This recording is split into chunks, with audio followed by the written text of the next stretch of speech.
Questions in this area. Here's one from Roy Kwan. Okay. Hello, Bill.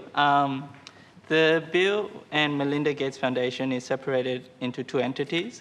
One to give money to charities and grants. The other is to invest assets to generate a profitable return.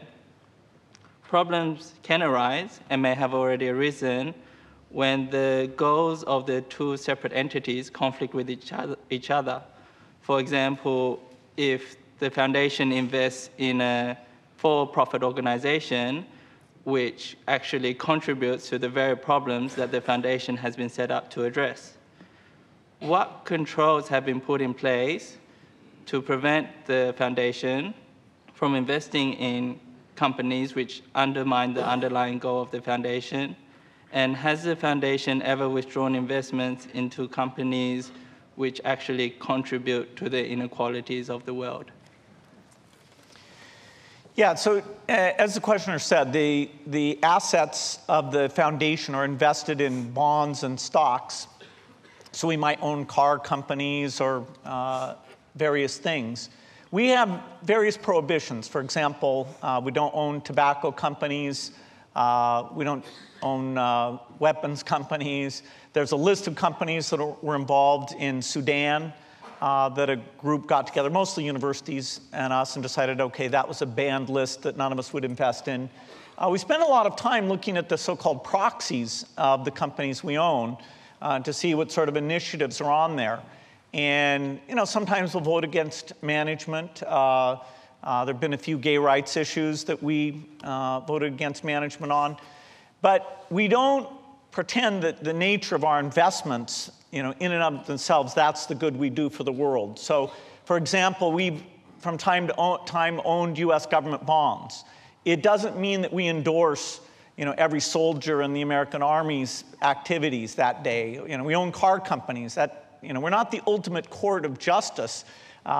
We simply buy investments that are properly and policed by governments, and then we do our good work through our donations. And so from time to time, a car company will do something wrong, or a bank might make a bad loan, or... Well, you had this investigation by the LA Times in 2007, which was one of the darker moments in terms of publicity for the foundation. I wouldn't say that. Well, they suggested that you were investing millions... They suggested they wrote a great article. Why did they suggest that? They wrote it was brilliant. They wrote saying you're investing billions in Shell, in Exxon, in Chevron, in total, these oil companies which were blanketing the Niger Delta with pollution, while at the same time, and making children sick, they said, while at the same time you were doing your vaccine programs in the same area. And they said these two things contradicted each other. So did you actually change practices after that? No, those oil companies are not out to make children sick, and nor is whether we own 0.1% of them going to save any children's lives. So we're in a world of cause and effect. When we buy vaccines and get them out there, we're into saving lives. We're not into patting ourselves on the back that, oh, we don't own shares in that company. The most controversial thing we own are U.S. government bonds. I mean, I disagree with a lot of things the U.S. government does, and so how can I own their bonds? I've even owned Australian bonds. I mean, so no, I do not endorse every action of things that I own investments in, but nor are we the court of justice. We're not going to take our 1,000 people who are malaria experts, TB experts, and sit and go around and look at every oil company employee.